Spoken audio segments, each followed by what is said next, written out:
जय हिंद एवरीवन। आप पूरे भारत में किसी भी राज्य से हो, चाहे मेल हो चाहे फीमेल हो, अगर आप इंडियन आर्मी पेपर की तैयारी कर रहे हो तो इस वीडियो से आप लोग को काफ़ी ज़्यादा मदद मिलने वाला है।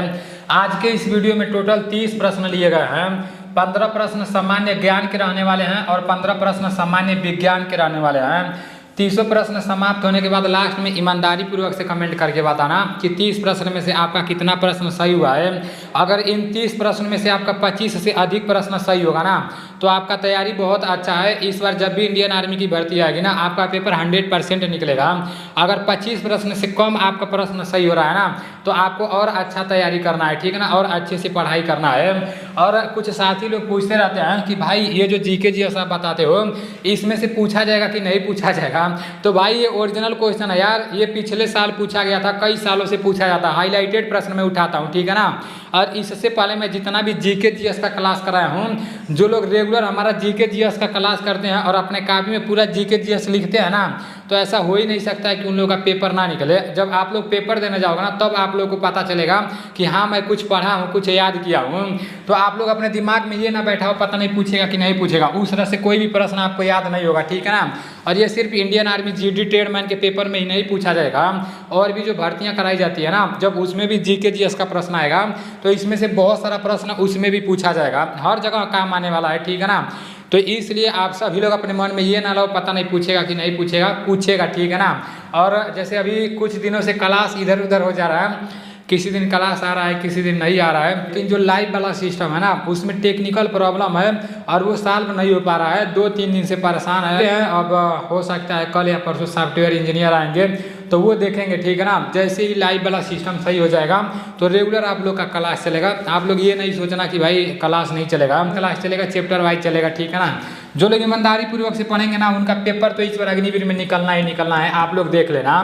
पहला प्रश्न है कामायनी की रचना किसने की। आप लोग अपने कॉपी में सारा प्रश्न लिखते जाना, ठीक है ना। और संडे के दिन मैं रिवीजन करा दूंगा।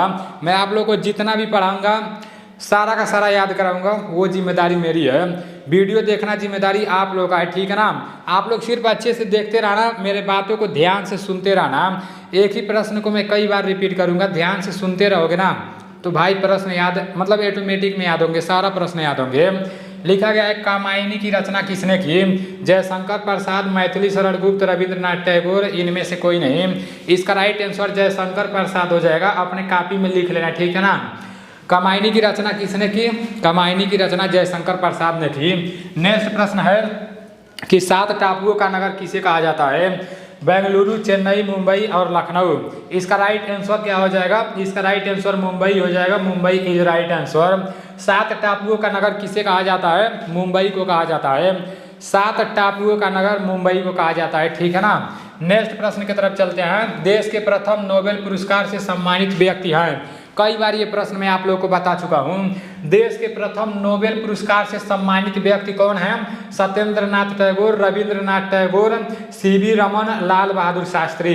इसका राइट आंसर रविंद्रनाथ टैगोर हो जाएगा। Rabindranath Tagore is right answer. देश के प्रथम नोबेल पुरस्कार से सम्मानित व्यक्ति कौन है। रविंद्रनाथ टैगोर है, ठीक है ना। और ये जो सत्येंद्र नाथ टैगोर हैं ये रविंद्रनाथ टैगोर के भाई हैं और ये प्रथम आईएएस बने थे। ये आप लोग सर्च मार के देख लेना, ठीक है ना। नेक्स्ट प्रश्न है कि आईसीसी महिला T20 विश्व कप 2023 की उप विजेता टीम कौन सी है। इस बार जो इंडियन आर्मी का पेपर हुआ था, देखो विजेता टीम नहीं पूछा गया था, उप विजेता टीम पूछा गया था। तो पेपर में इस तरह से प्रश्न को घुमा देता है, ठीक है ना। मतलब जो उम्मीद नहीं रहता है उसी प्रश्न को पूछ लेता है, वैसा ही प्रश्न बना देता है। लिखा गया है आईसीसी महिला T20 विश्व कप 2023 की उप विजेता टीम कौन सी है। इंग्लैंड, दक्षिणी अफ्रीका, ऑस्ट्रेलिया, बांग्लादेश। इसका राइट आंसर दक्षिणी अफ्रीका हो जाएगा, ठीक है ना। उप विजेता टीम कौन सी है। दक्षिणी अफ्रीका है और ऑस्ट्रेलिया विजेता टीम है, ठीक है ना। नेक्स्ट प्रश्न है 2011 की जनगणना के अनुसार बौद्ध धर्म की जनसंख्या बताओ। 0.7%, 0.8%, 0.9%, 0.3%। इस बार इंडियन आर्मी के पेपर में प्रश्न पूछा गया था। अब पहले जब इंडियन आर्मी का पेपर होता था तो इस तरह से इतना डीपली नहीं पूछा जाता था, मतलब ऊपर ऊपर से पूछ लिया जाता था। लेकिन देखो कितना हार्ड प्रश्न पूछा गया है। जो SSCD की तैयारी कर रहे होंगे उनको भी नहीं ये प्रश्न पता होगा, ठीक है ना। 2011 की जनगणना के अनुसार बौद्ध धर्म की जनसंख्या बताओ। तो इसका राइट आंसर 0.7% हो जाएगा, ठीक है ना। 0.7 99.7% इज राइट आंसर। नेक्स्ट प्रश्न है, सूर्य का अध्ययन करने वाला पहला अंतरिक्ष आधारित भारतीय मिशन का क्या नाम है? आदित्य L1, सूर्य 1, चंद्रयान 3, आदियाता और आदित्य 21 है।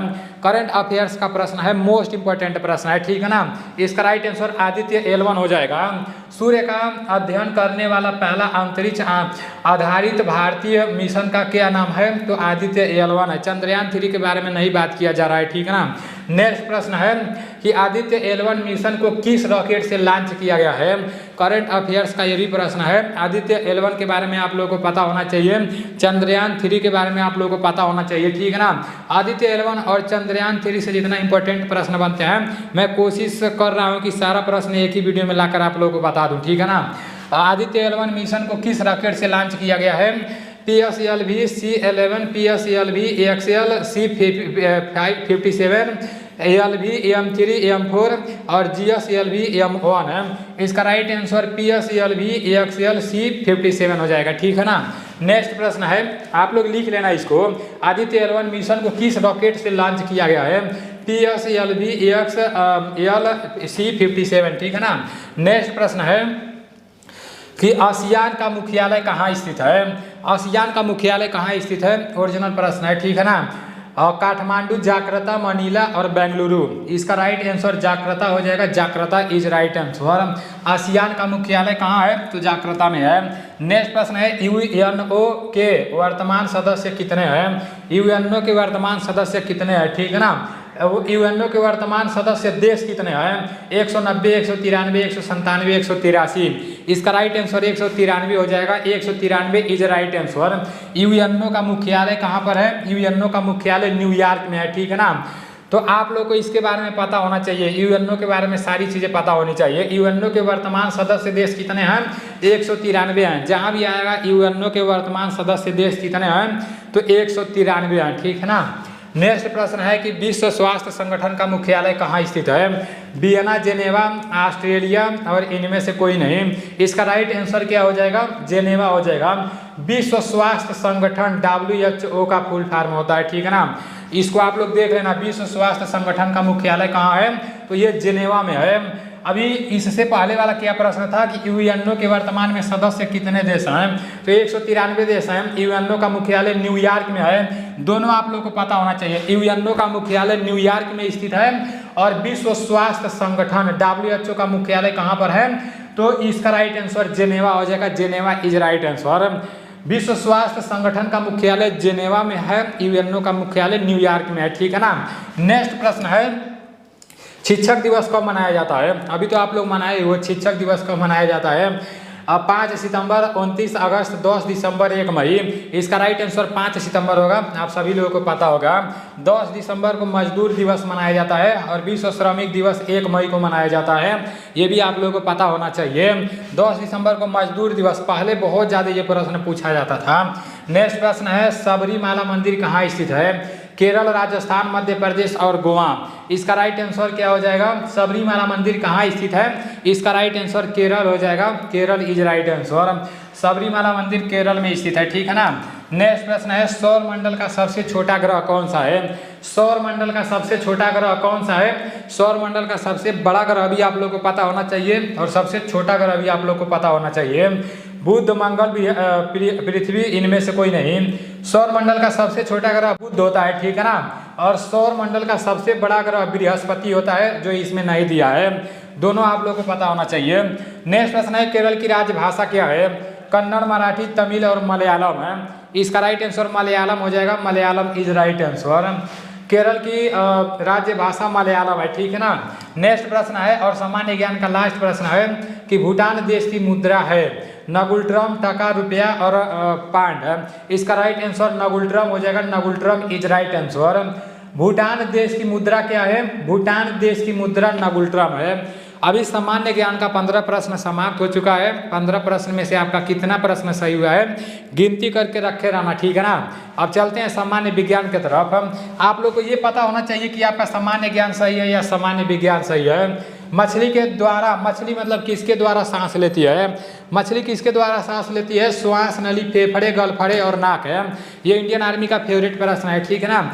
मछली किसके द्वारा सांस लेती है? गलफड़ों के द्वारा सांस लेती है। प्रश्न है, मानव में पाचन व श्वसन का कॉमन भाग है। मानव में पाचन व श्वसन का कॉमन भाग कौन सा होता है? ग्रसनी होता है। टाइपिंग में थोड़ा मिस्टेक हो गया था, इसलिए इसको मैं कट कर दिया हूँ, ठीक है ना। मानव में पाचन व श्वसन का कॉमन भाग ग्रसनी होता है, अपने कॉपी में लिख लेना, ठीक है ना। 2023 में पूछा गया था। नेक्स्ट प्रश्न है, शर्करा को नियमित करने वाला हार्मोन है। शर्करा को नियमित करने वाला हार्मोन कौन सा है? थायरॉक्सिन, एड्रेलिन, इंसुलिन और थायराइड है। इसका राइट आंसर इंसुलिन हो जाएगा। Insulin is right answer. शर्करा को नियमित करने वाला हार्मोन कौन सा है? इंसुलिन है। नेक्स्ट प्रश्न है, मनुष्य के शरीर में रक्त का भार होता है। मनुष्य के शरीर में रक्त का भार होता है, कितना होता है? 5%, 6%, 7%, 10%। इसका राइट आंसर 7% हो जाएगा। 7% इज राइट आंसर। इसका मतलब आप लोग समझ रहे हो, लिखा गया है मनुष्य के शरीर में रक्त का भार होता है। जैसे मतलब हम लोग का जो शरीर होता है ना, शरीर के हिसाब से रक्त का वजन कितना होता है? शरीर के वजन के हिसाब से मतलब रक्त का वजन कितना होता है? तो ये 7% बोला गया है, ठीक है ना। नेक्स्ट प्रश्न है कि मानव मस्तिष्क का कौन सा भाग सूचना की चेतना का भंडारण करता है? मानव मस्तिष्क का कौन सा भाग सूचना की चेतना का भंडारण करता है? सेरिब्रम, सेरिबेलम और थैलेमस और हाइपोथैलेमस। इसका राइट आंसर सेरिब्रम हो जाएगा। Cerebrum is right answer. Most important प्रश्न है, ठीक है ना। लिखा गया है मानव मस्तिष्क का कौन सा भाग सूचना की चेतना का भंडारण करता है? तो सेरिब्रम सूचना की चेतना का भंडारण करता है, ठीक है ना। नेक्स्ट प्रश्न है, प्रतिवर्ती क्रियाओं के केंद्र पाए जाते हैं। टाइपिंग में थोड़ा बहुत मिस्टेक हो गया है, तो उसको आप लोग देख लेना, ठीक है ना। मेरु रज्जु, मस्तिष्क और प्रानुकंपी, अनुमंपी। इसका राइट आंसर क्या हो जाएगा? मेरु रज्जु हो जाएगा, ठीक है ना। मेरु रज्जु इज राइट आंसर। नेक्स्ट प्रश्न है, मेंडल ने अनुवांशिक के प्रयोग किस पौधे पर किए थे? मोस्ट इंपॉर्टेंट प्रश्न है, सभी लोगों को पता होना चाहिए। मेंडल ने अनुवांशिक के प्रयोग किस पौधे पर किए थे? मक्का, मटर, गेहूं और चावल। इसका राइट आंसर मक्का हो जाएगा। मक्का इज राइट आंसर। नेक्स्ट प्रश्न है, मानव में ऑटोसोम्स संख्या होती है 22, 44 और 46 और 48 है। इसका राइट आंसर 44 हो जाएगा। 44 इज राइट आंसर। यहाँ गुणसूत्र का बात नहीं किया जा रहा है। अगर पूछेगा मानव में गुणसूत्र कितने होते हैं, तो 46 होते हैं। अगर पूछ देगा कि कितने जोड़ी होते हैं गुणसूत्र, तो 23 जोड़ी होते हैं, ठीक है ना। और डाउन सिंड्रोम से पीड़ित व्यक्ति को कितने गुणसूत्र होते हैं? तो 47 गुणसूत्र होते हैं। यहाँ पर पूछा गया है कि मानव में ऑटोसोम्स की संख्या होती है, तो 44 होती है। नेक्स्ट प्रश्न है, ध्वनि की चाल किससे अप्रभावित रहती है? ताप, दाब, आर्द्रता, गैस का घनत्व। इसका राइट आंसर क्या हो जाएगा? दाब हो जाएगा। दाब इज राइट आंसर। ध्वनि की चाल किससे अप्रभावित रहती है? तो दाब से, ठीक है ना। दाब इज राइट आंसर। नेक्स्ट प्रश्न है, गति के नियमों का प्रतिपादन किसने किया? न्यूटन, अरस्तु, फैराडे और आइंस्टीन है। इसका राइट आंसर न्यूटन हो जाएगा। Newton is right answer. गति के नियमों का प्रतिपादन किसने किया? तो न्यूटन ने किया। नेक्स्ट प्रश्न है, ऊष्मा का एसआई मात्रक है न्यूटन, कैलोरी, जूल और वाट है। इसका राइट आंसर जूल हो जाएगा। Joule is right answer. ऊष्मा का एसआई मात्रक जूल होता है, ठीक है ना। एसआई मात्रक पूछता है। नेक्स्ट प्रश्न है, मोमबत्ती का जलना परिवर्तन है। जलना यहाँ पर लिख लेना, ठीक है ना। भौतिक, रासायनिक, दोनों इनमें से कोई नहीं। वैसे तो मैं आप लोगों को बताया हूँ, जैसे भौतिक परिवर्तन के बारे में भी बताया हूँ और रासायनिक परिवर्तन के बारे में भी आप लोगों को बताया हूँ।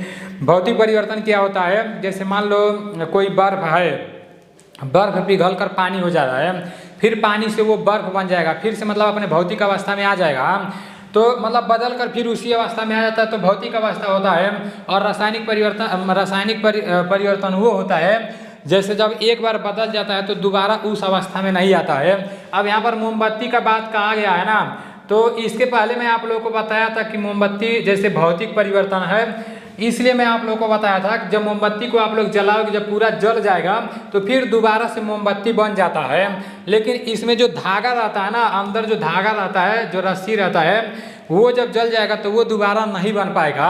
तो इसका राइट आंसर मैं जैसे किताब में पढ़ा हूँ, बहुत सारे किताब में देखा हूँ, तो इसमें दोनों बता रहा है, ठीक है ना, भौतिक और रासायनिक दोनों बता रहा है। इसके पीछे का कारण भी मैं आप लोगों को बता दिया हूँ। जो अंदर का धागा होता है वो धागा जल जाता है तो दोबारा वो भौतिक अवस्था में नहीं आता है, बाकी सब तो भौतिक अवस्था में आ जाता है।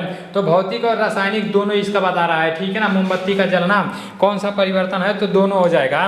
नेक्स्ट प्रश्न है कि आग बुझाने वाली गैस है, प्रश्न दिया गया है आग बुझाने वाली गैस है, तो टाइपिंग में थोड़ा मिस्टेक हो गया है, यहाँ CO लिखा गया है ना, तो CO नहीं होगा, ठीक है ना, CO2 होगा। आग बुझाने वाली गैस कौन सी है, आग बुझाने वाली गैस आपका CO2 है, ठीक है ना।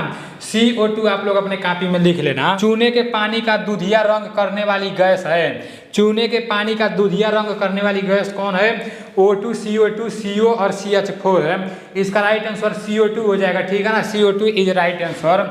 नेक्स्ट प्रश्न है और लास्ट प्रश्न है कि मोजेक की आवृत्त, मोजेक नहीं रहेगा यहाँ पर मोजले रहेगा, ठीक है ना। यहाँ पर आप लोग मोजले कर लेना। मोजले की आवर्त सारणी का आधार है परमाणु क्रमांक, परमाणु भार, तुल्यांकी भार, इनमें से कोई नहीं। इसका राइट आंसर परमाणु क्रमांक हो जाएगा, परमाणु क्रमांक इज राइट आंसर। अभी आप लोगों के 30 प्रश्न समाप्त हो चुके हैं। 30 प्रश्न में से आपका कितना प्रश्न सही हुआ है ईमानदारी पूर्वक से कमेंट करके बताना, ठीक है ना। और शाम को बीसू सर का मैथ का क्लास आएगा तो उस क्लास को करना आप लोग बिल्कुल भी नहीं भूलना। देखो काफ़ी दिनों से मैथ का जैसे क्लास नहीं चल पा रहा है ना, तो जैसे हम लोग कोशिश तो बहुत कर रहे हैं लेकिन टेक्निकल प्रॉब्लम की वजह से क्लास नहीं चल पा रहा है। बाकी जिस तरह से क्लास चल रहा है चैप्टर वाइज आप लोग का क्लास चलता रहेगा, ठीक है ना। चलो ठीक है, मिलते हैं अगले वीडियो में। जय हिंद।